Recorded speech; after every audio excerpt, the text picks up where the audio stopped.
ଅଛି ଆଜିର most important video ଉପରେ ଡିସ୍କସନ୍ କରିବା +3 ଫାର୍ଷ୍ଟ ଇୟର ପିଲାମାନଙ୍କ ପାଇଁ କର ପେପର୍ 2ର ଆଜି ଗୋଟେ ମୋଷ୍ଟ ଗୁରୁତ୍ୱପୂର୍ଣ୍ଣ ପ୍ରଶ୍ନ ଲଙ୍ଗ କ୍ୱେଶ୍ଚିନ୍ ଆଜି ଆମେ ଡିସ୍କସନ୍ କରିବା କର ପେପର୍ 2ରେ ଅଛି ଯେଉଁଟାକି ଜୀବନୀ ଓ ଆତ୍ମଜୀବନୀ। এই কোশ্চিনটি প্রত্যেক বর্ষ আপনার আসে মানে গত বর্ষ বি আপনার এই কোশ্চিন আসছিল লং কোশ্চিন। তো দেখুন জীবনী ও আত্মজীবনী মধ্যে পার্থক্য কোণ রয়েছে দর্শাও এইভাবে কোশ্চিন আসে।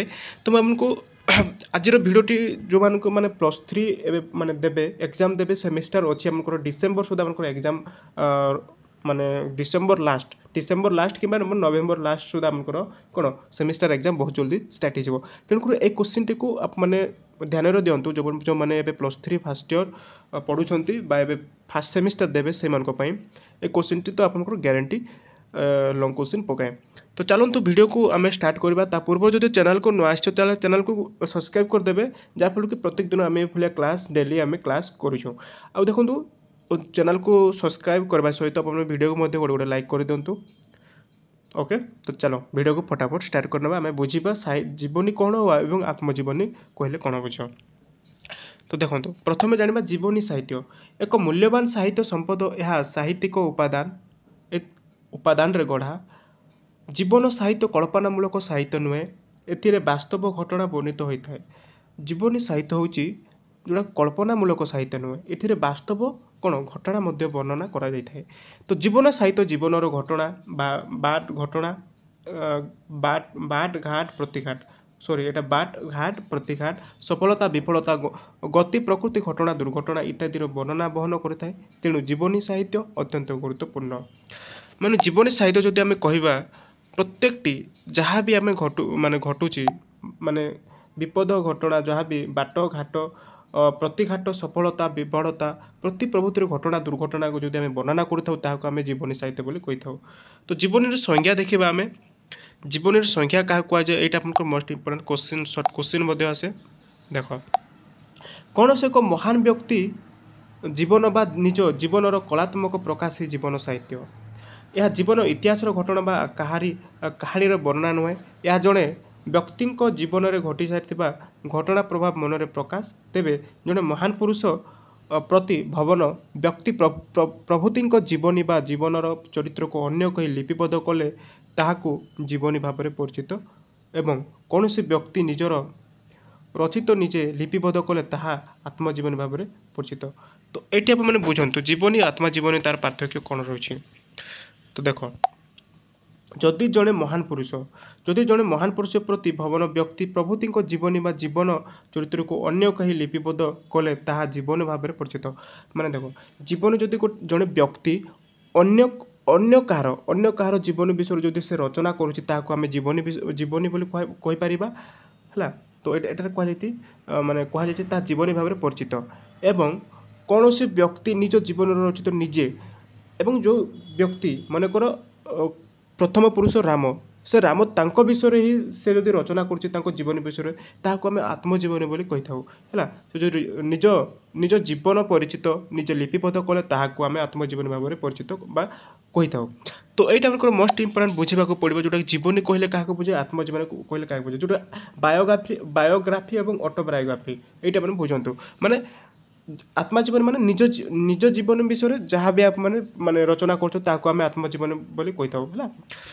ଆଚ୍ଛା, ତ ସେଥିପାଇଁ ତ କୁହାଯାଇଛି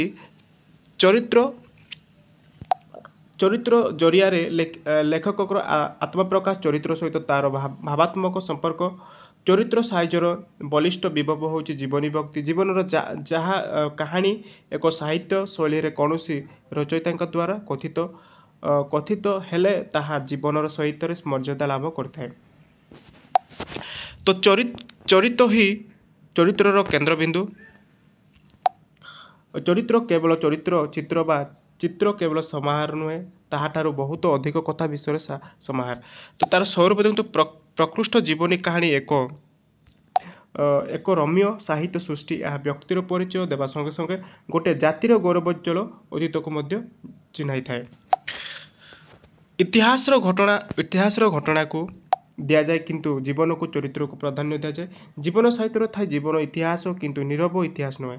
ଇତିହାସ ବର୍ଣ୍ଣିତ ଜୀବନର ସଂକ୍ଷିପ୍ତ ସୂଚନା, ଜୀବନର ସାହିତ୍ୟ ନୁହେଁ, ତାହା ଇତିହାସରେ ଜୀବନ।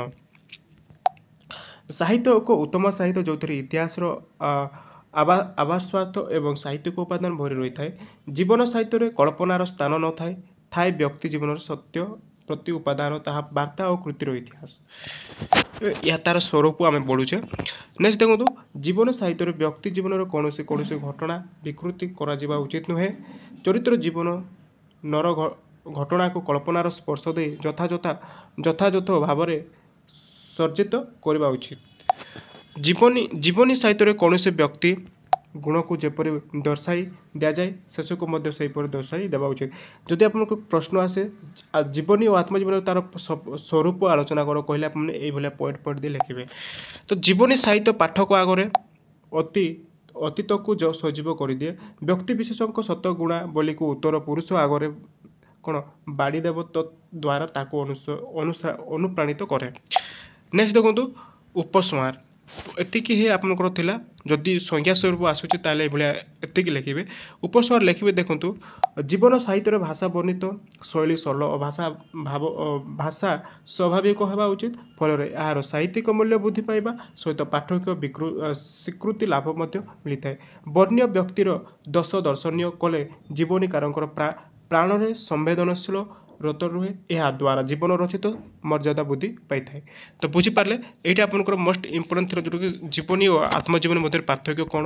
ଆପଣଙ୍କର କୋଶ୍ଚିନ୍ ଆସେ, ସର୍ଟ କୋଶ୍ଚିନ୍ ଆସେ। ଦେଖ, ଏଇଠି ଆପଣଙ୍କର ଗୋଟିଏ ପ୍ରଶ୍ନ ଆସେ, ସର୍ଟ କୋଶ୍ଚିନ୍ ଆସେ କି ଆପଣମାନଙ୍କୁ ଲଙ୍ଗ କୋଶ୍ଚିନ୍ ଆସିଲେ ଯଦି ଏଇଭଳି ଆପଣଙ୍କର ଏକ୍ସପ୍ଲେନ୍ କରିବେ। ବାୟୋଗ୍ରାଫି କହିଲେ କ'ଣ ବୁଝ ଏବଂ ଅଟୋବାୟୋଗ୍ରାଫି କହିଲେ କ'ଣ ବୁଝ। ଦେଖନ୍ତୁ, ଆପଣଙ୍କୁ ଏଇ ପାର୍ଥକ୍ୟ ମୁଁ ଆପଣଙ୍କୁ ବୁଝାଇ ଦେଉଛି। ବାୟୋଗ୍ରାଫି, ଯେଉଁଟାକି ବାୟୋଗ୍ରାଫି ଯଦି ଜଣେ ଅନ୍ୟ ଜଣଙ୍କ ଜୀବନୀ ବିଷୟରେ ଯଦି ସେ ଲେଖୁଛି ହେଲା, ଯଦି ଜଣେ ରାମ, ଗୋଟିଏ ପର୍ସନର ନାଁ ହେଉଛି ରାମ, ସେ ଯଦି ଅନ୍ୟ ଜୀବନୀ ବିଷୟରେ ଯଦି ସେ ଲେଖୁଛି ତାହାକୁ କହିବା ଆମେ ବାୟୋଗ୍ରାଫି। ବୁଝିପାରିଲେ। ଏବଂ ଅଟୋବାୟୋଗ୍ରାଫି କହିଲେ ଯଦି ଜଣେ ପର୍ସନ ନିଜେ ନିଜ ଜୀବନୀ ବିଷୟରେ ଯଦି ସେ ଲେଖୁଛି ତାହେଲେ ତାକୁ ଅଟୋବାୟୋଗ୍ରାଫି ବୋଲି ଆମେ କହିପାରିବା। ତ ଏଇଠି ଆପଣଙ୍କୁ ସିଧାସଳଖ ମୁଁ ଆପଣଙ୍କୁ ବୁଝାଇ ଦେଉଥିଲି। ଦେଖନ୍ତୁ, ଜଣେ ମହାନ ପୁରୁଷ ପ୍ରତି ଭବନ ବ୍ୟକ୍ତି ପ୍ରଭୃତିଙ୍କ ଜୀବନୀ ବା ଜୀବନ ଚରିତ୍ରକୁ ଅନ୍ୟ କେହି ଲିପିବଦ୍ଧ କଲେ ତାହାକୁ ଜୀବନୀ ଭାବରେ ପରିଚିତ ବା ବାୟୋଗ୍ରାଫି ହେଲା। ଏଇଟାକୁ ବାୟୋଗ୍ରାଫି, ଇଂରାଜୀରେ ବାୟୋଗ୍ରାଫି କୁହାଯାଏ। ଯଦି ଜଣେ ପୁରୁଷ ଅନ୍ୟ କାହା ଚରିତ୍ର ବିଷୟରେ ଯଦି ସେ ଲେଖୁଛି ତାକୁ ବାୟୋଗ୍ରାଫି କୁହାଯାଏ। କିନ୍ତୁ ଏବଂ କୌଣସି ବ୍ୟକ୍ତି ନିଜ ଜୀବନର ଚରିତ୍ର ନିଜେ ଯଦି ଲିପିବଦ୍ଧ କଲେ ତାହାକୁ ଆମେ ଆତ୍ମଜୀବନୀ ବୋଲି କହିପାରିବା, ଯଦି ଅଟୋବାୟୋଗ୍ରାଫି ବୋଲି ଆମେ କହିପାରିବା। ତ ଏହାର ପାର୍ଥକ୍ୟ ଆମେ ବୁଝିପାରିଲେ କ'ଣ ଆମେ ଅଟୋବାୟୋଗ୍ରାଫି ଏବଂ ବାୟୋଗ୍ରାଫିର ତା'ର ପାର୍ଥକ୍ୟ। ଆଶା କରୁଛି ଆପଣ ବୁଝିପାରିଥିବେ। ତ ଭିଡ଼ିଓଟି ବହୁତ ଇମ୍ପୋର୍ଟାଣ୍ଟ ଥିଲା, ଯେଉଁଟାକି ଆପଣଙ୍କର କର ପେପର୍ 2ର ଲଙ୍ଗ କୋଶ୍ଚିନ୍ଟେ। ତ ଭିଡ଼ିଓକୁ ମୁଁ ଏଠି ରଖୁଛି। ଆଶା କରୁଛି ଆପଣଙ୍କୁ ଭିଡ଼ିଓ କିଛି ମାତ୍ରାରେ ଭଲ ଲାଗୁଥିବ।